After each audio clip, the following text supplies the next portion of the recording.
masa media nggak tahu, lebih paham lah. Saya nggak perlu jawab itu lagi. Semua di Republik ini udah tahu lah siapa kan gitu. Kalau di Denpas mengatakan harus ada asesmen untuk Ahmad Doli selama 6 bulan, itu gimana Pak? Itu kan teknis mereka, bukan urusan kita. Ya teknis itu apa, dia nggak bisa di asesmen di Jakarta. Dirjen Lapas aja di Jakarta tempatnya. Apakah perkara ini mau kita lanjutkan apa tidak, ya kan? Ya kalau menurut kami nggak akan ada lagi keadilan nanti, ya untuk apa lagi di sidangnya dilanjutkan, biar aja lah dihukum orang. Nggak ada perlu lagi kita hadir di situ untuk apa? Karena apa? Orang udah dihukum duluan kok. Ya kan udah ditunjukkan bahwa orang nggak akan dapat keadilan dengan intervensi begitu kan? Namanya kan udah merusak kan? Ya saya kan bicara, saya pribadi ya memang kalau dipaksakan ya Anwar tidak dapat kebebasan, ya saya mungkin akan minta izin mengundurkan diri juga. Untuk apa? Berarti kan orang belum dihukum, sekarang aja udah dihukum duluan. Namun juga nggak bisa kalau misalnya kemudian terjadi hal-hal yang kemudian istilahnya, maaf ya kalau saya bilang seenaknya, karena merasa ini lembaganya, kementeriannya kemudian tidak menghadirkan, karena ini perintah harus diikuti, tetap harus diikuti. Jadi kekecewaan itu ya pasti ada gitu. Tidak hanya keluarga, tidak hanya saya, tetapi fans-fans yang udah datang dari mana-mana itu kan yang ngikutin dari awal itu, mereka kan juga sebagai pengamat, sebagai warga negara, yang mereka walaupun juga ini paham loh tentang hukum, nggak bisa kita ini udah pinter-pinter ya, dibuat, oh ini kekuasaan saya, oh ini saya sebagai powernya, kekuatan terus saya melakukan begini-begini, nggak bisa gitu. Gimana kalau misalnya ini sampai terjadi, kemudian ini selalu bentuk kerapuhan hukum di Indonesia. Tadi pemeriksaannya sudah semua detail, semua udah terstruktur, udah saya sampaikan bukti-bukti, CCTV, chat, semuanya udah saya jelasin semua terstruktur. Jadi insya Allah tinggal gimana prosesnya itu aja, berjalan dengan lancar insya Allah, mohon doanya semuanya. Iya, tapi setelah proses hukum ini berjalan dengan baik ya. Mohon doanya. Mohon doanya. Nah, tapi sejauh ini setelah adanya laporan dan segala macamnya ini gitu, ada nggak sih dari pihak Inara atau dari pihak laki-lakinya itu datang untuk minta maaf atau segala macam? Untuk saat ini sampai sekarang belum ada permintaan maaf sepatah kata pun yang keluar dari mulut beliau, mulut KKIR. Harapan saya adalah dengan adanya bukti yang udah saya kasih ke penyidik, dengan tindakan perbuatan yang sudah mereka lakukan, dan saya harapannya mengakui kesalahan dan memohon maaf kepada saya dengan hati yang sangat tulus. Oh itu udah tahu, tapi ya aku nggak tahu harus gimana ya, kuasa hukum aja berjalan dengan baik ya. Apa gitu aja. Se-Indonesia memuja Inara. Jadi kalau sekarang ini jadi pelaku. Ya qadarullah lah semuanya. Udah kehendak Allah juga. Ya Allah lah sebaik-baiknya saksi ya gimana perbuatannya mereka. Udah. Artinya kakak sendiri memutuskan untuk cerai sama memutuskan. Iya. Nanti setelah proses hukum berjalan dengan lancar, aku bakalan ke pengadilan untuk proses cerai. Sanu sendiri mungkin seperti apa Kak? Akhirnya komunikasi. Maksudnya kemarin tuh dia ada ngechat nanyakin kabar Afnan gimana. Ya seolah nggak ada kejadian gimana-gimana, dia tetap manggil sayang-sayang juga. Gitu ya Kak? Iya. Coba kamu sholat, doa, istiqoroh, bilang, tempatkan diri kamu ke perasaan istri kamu bagaimana. Tempatkan perasaan kamu ke anak kamu bagaimana, penderitaan istri kamu, anak kamu, orang-orang yang kamu sayangi, karyawan kamu, sehingga kamu bisa menjelaskan apa adanya lebih baik. Waktu itu saya kasih petunjuk seperti itu supaya masalahnya juga bisa selesai. Karena apapun kesalahannya, yang paling penting kan kita mau berusaha memperbaiki semua kesalahan ini ya. Besoknya dia datang untuk podcast di tempat saya. Gitu. Dok, kan kemarin sempat ramai tuh soal pengakuan dia soal CCTV ini diduga ex Inara gitu. Dok kan memang sudah melihat sebelumnya itu memang beneran yang seperti diberitakan 2 jam dan malam.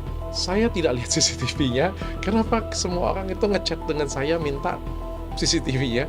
Bahkan beberapa teman-teman saya kirim dong link CCTV-nya. Saya nggak punya CCTV-nya, saya nggak punya videonya, saya nggak punya itu.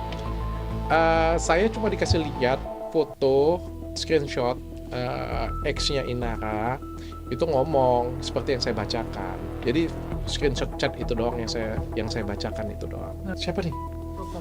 Oh, dari tim ada kontak? Tapi belum ada buat podcast dan lain-lain itu belum terjadi. Belum. Dok, masih ingin dengan Inara belum dok, artinya kan sebagai orang yang dekat nih dengan Inara, artinya kan pengen tahu apa sih mungkin alasannya dia sampai bisa melakukan hal itu. Yang mana nih? Misalnya Yang ngobrol secara heart to heart gitu dengan Inara, udah mencoba belum setelah ramenya lewat chat atau apa dok? Waduh, aku nggak berani ngomong ya nanti.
خلق الموت والحياة ليبلوكم أيكم أحسن عملا وهو العزيز الغفور.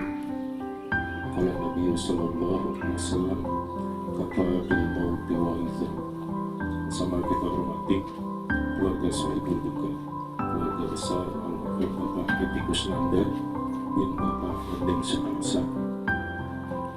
Sama kita hormati sanak saudara Handai Tolan serta keluarga. Puji tersebut kita panjatkan kepada Allah Subhanahu wa Ta'ala. Pada pagi hari ini kita masih diberikan nikmat sehat walafiat dan panjang umur sehingga dapat membantu mensolatkan dan juga mendoakan kawan kita, rekan kerja kita, tetangga kita, orang tua kita, almarhum Bapak Edi Kusnanda bin Bapak Mending Sukamsa yang telah dipanggil oleh Allah kemarin sore. Mudah-mudahan almarhum diterima iman Islamnya, diampuni segala kesalahannya, dan dijadikan kuburnya Allah yang mulia di jannah. Hadirin Bapak dan Ibu serta undangan, tertib acara pada pagi hari ini tanpa keberkahan akan dilanjutkan sambutan atas nama keluarga yang akan disampaikan oleh anak beliau yaitu Ananda Damar Rijal Marzuki. Itu dilanjutkan dengan salat jenazah yang akan dipimpin oleh Bapak Ustaz Kabir Hidayat, dilanjutkan dengan doa, dan setelah itu musyahadah dari rekan kerja beliau dan talqin kami manusia Bapak Ustaz Kabir Hidayat di makam. Untuk itu mari kita buka acara kita dengan membaca Al-Quran Suratul Fatihah. Kita jadikan doa untuk almarhum Bapak Edi Kusnanda bin Bapak Mending Sukamsa. Semoga almarhum diampuni segala kesalahannya, diterima iman Islamnya, dan dijadikan kuburnya Allah yang mulia di jannah, serta keluarga yang ditinggalkan mendapatkan ketabahan dan kesabaran dari Allah Subhanahu wa Ta'ala. Bihazin yahwani kulli niyatin salihah. Al-Fatihah. Bismillahirrahmanirrahim. Alhamdulillah.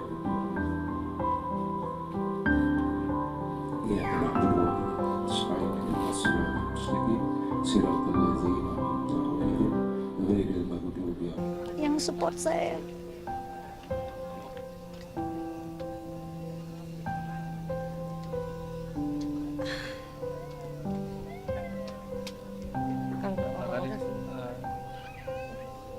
keinginan umroh tuh sangat banget kuat, ingin dilaksanakan sama.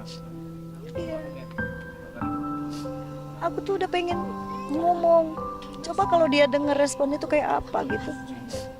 Pi, kita mau umroh, kemarin tuh udah mau keluar dari ucapan saya. Kita mau umroh, Pi, nanti lebaran haji, pas lebaran haji kita ada di Mekah gitu. Tapi tidak terucap. Tertahan di sini saya. Bisa dibilang artinya almarhum kayaknya udah pendekatan spiritualnya luar biasa banget kali ya, dari suami yang soleh, yang taat ibadah juga gitu, sehingga ada keinginan almarhum untuk melaksanakan ibadah umroh tuh ya jadi cita-cita almarhum ya. Iya, iya Mas.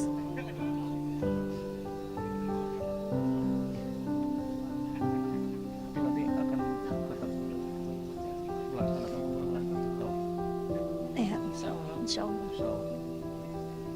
Kepergiannya cukup mengagetkan buat saya, mungkin buat semuanya.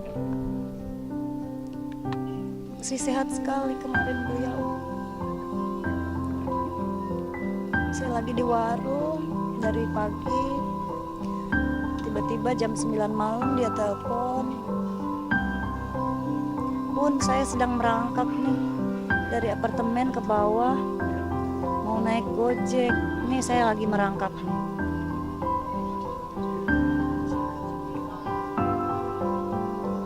Saya pikir dia bercanda, Mas.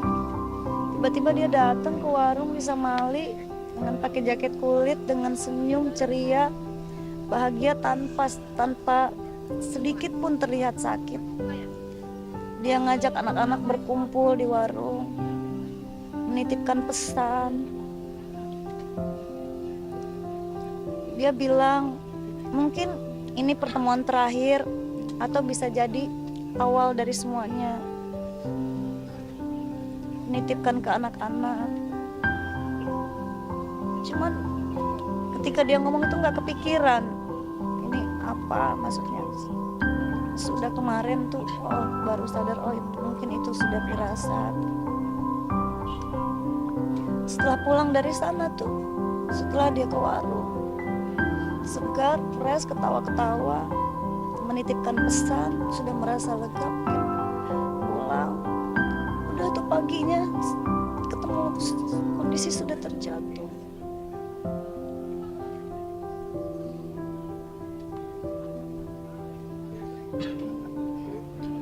Mbak, kalau Kang Epi sendiri ya sebenarnya pernah punya firasat kalau bakal meninggal di umur 61 kayak gimana?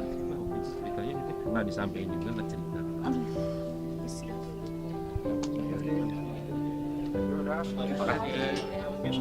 Wasiat apa aja sih atau cerita-cerita apa aja yang sering dicurhatin sama Kang Epi? Jadi kan Epi curhat ke siapa lagi? Banyak.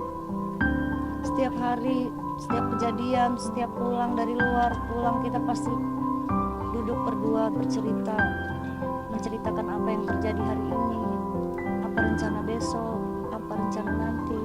Setiap hari kita evaluasi.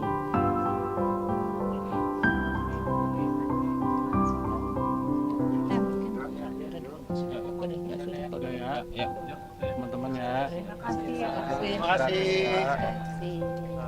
Maafin Kang Epi ya, teman-teman media. Mungkin selama ini, selama Kang Epi menjadi sosok public figure, selama beliau masih hidup, mungkin ada sikap, ada ucapan, atau ada perbuatan yang kurang berkenan terhadap teman-teman media. Semuanya mohon dimaafkan, mohon dibukakan pintu maaf yang sedalam-dalamnya. Mudah-mudahan suami saya dilancarkan perjalanannya menuju surga.